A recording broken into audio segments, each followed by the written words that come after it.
శ్రావణ మాసం వస్తుంది కదా! ఈ సందర్భంగా చింతపండు పులిహోరని ఎక్కువ క్వాంటిటీలో ఎలా చేసుకోవాలి?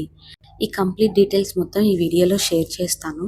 అండ్ ఈ పులిహోరని మనము నైవేద్యంగా అలాగే టెంపుల్స్‌కి వెళ్ళినప్పుడు ప్రసాదంగా కానీ చేసుకోవటానికి బాగా ఉపయోగపడుతుంది.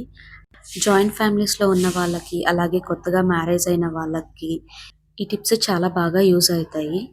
టెంపుల్‌లో ప్రసాదంగా ఇవ్వాలంటే మనం ఎక్కువ క్వాంటిటీలో చేస్తూ ఉంటాం. కానీ అలా చేసినప్పుడు మనం ప్రసాదంని ఉప్పు అయితే చూడకూడదు కదా! సో, ఇట్లా నేను చెప్తున్నట్లు ఒకసారి ట్రై చేయండి.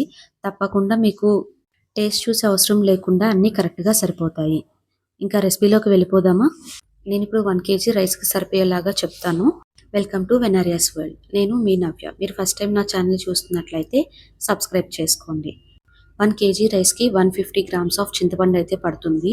దీన్ని ఫస్ట్ ఒక హాట్ వాటర్ తీసుకొని ఈ 150 గ్రామ్స్ ఆఫ్ చింతపండుని ఒక 5 మినిట్స్ నానబెట్టేసి పక్కన పెట్టుకోండి. నెక్స్ట్ దీని మొత్తాన్ని వాటర్‌తో కలిపి మిక్సీ జార్‌లోకి ట్రాన్స్‌ఫర్ చేసుకొని మెత్తగా పేస్ట్ లాగా చేసుకోండి.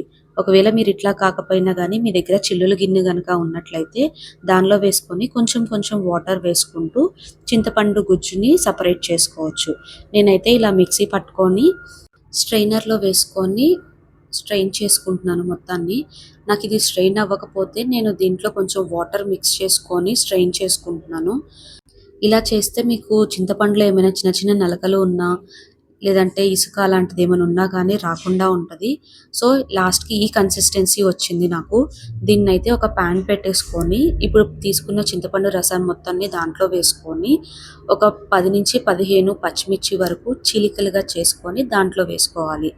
ఇలా ఉడకబెట్టుకోవటం వల్ల పచ్చిమిర్చిలో ఉన్న ఘాటంతా కూడా చింతపండులోకి దిగి పులిహోరకి మంచి టేస్ట్ వస్తుంది. సో, ఇది మొత్తం కూడా మనకి చిక్కబడేంత వరకు మనం తిప్పుకుంటూ ఫ్రై చేసుకోవాలి. మధ్య మధ్యలో తిప్పుకుంటూ ఉండాలి. లేదంటే అడుగు పట్టేస్తూ ఉంటుంది. చూడండి, నాకు ఈ కన్సిస్టెన్సీ రావటానికి 7-10 మినిట్స్ వరకు టైం పట్టింది. ఈ కన్సిస్టెన్సీ వచ్చిన తర్వాత దీనిలోకి మనం ఒక స్పూన్ వరకు బెల్లం పౌడర్‌ని యాడ్ చేసుకుందాము. సో, బెల్లం పౌడర్ వల్ల మనకి పులిహోరకి మరింత రుచి పెరుగుతుంది. నెక్స్ట్ దీన్ని పక్కన పెట్టేసుకొని ఇంకొక పాన్ పెట్టేసుకొని దాంట్లో 1 కేజీ చింతపండుకి 100 ఎంఎల్ వరకు ఆయిల్ పడుతుంది. దీనిలోనే పోపు గింజలు కొంచెం ఎక్కువగా వేసుకుంటే చూడటానికి చాలా బావుంటుంది. అండ్ దీనిలోనే వేరుశెనగ గుళ్ళు కూడా మనం 100 గ్రామ్స్ వరకు వేసుకోవచ్చు. అలాగే 4 ఎండుమిర్చి, మీకు నచ్చితే జీడిపప్పు కూడా యాడ్ చేసుకోండి.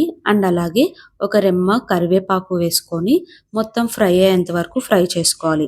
జీడిపప్పు అండ్ వేరుశెనగ గుళ్ళు కూడా మంచి బ్రౌన్ కలర్ వచ్చేంత వరకు ఫ్రై చేసుకొని, ముందుగా ఉడికించి పెట్టుకున్న చింతపండు అండ్ పచ్చిమిర్చి వేసుకున్న రసాన్ని మొత్తం ఈ తాలింపులోకి ట్రాన్స్‌ఫర్ చేసుకుందాం. దీన్ని కూడా మరొక 2 మినిట్స్ వరకు ఫ్రై చేసుకుందాము.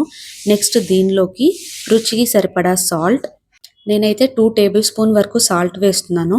నెక్స్ట్ దీనిలోకి 1 టేబుల్ స్పూన్ వరకు పసుపు వేసుకొని మొత్తం కలిసేలాగా కలుపుకొని పక్కన పెట్టుకుందాము. నెక్స్ట్ రైస్‌ని ఉడికించి ముందుగానే ఆరబెట్టుకొని పక్కన పెట్టుకోవాలి. ఎందుకంటే రైసు తడిగా ఉంటే ముద్దయిపోతుంది కలిపినప్పుడు. రైస్ కుక్ చేసుకునేటప్పుడే దాంట్లో ఒక 2 టేబుల్ స్పూన్స్ వరకు ఆయిల్ వేస్తే రైస్ చాలా పొడి పొడిగా మెతుకు మెతుకు అంటుకోకుండా వస్తుంది. సో, ఇది వేడిగా ఉంది కాబట్టి ఫస్ట్ నేనైతే ఇట్లా కలుపుతున్నాను. కానీ పులిహోరని చేత్తో కలిపితేనే ఆ చింతపండు మొత్తం కూడా అన్నానికి పట్టి మంచిగా ఉంటుంది.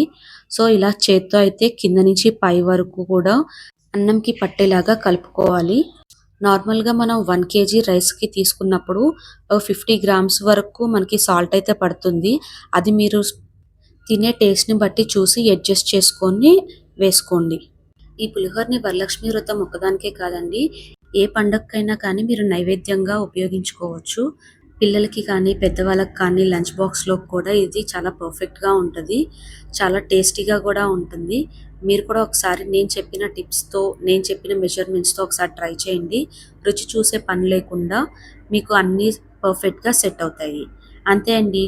టేస్టీగా పులిహోర అయితే రెడీ అయిపోయింది. ఈ వీడియో గనుక మీకు నచ్చినట్లయితే లైక్ చేసి షేర్ చేయండి.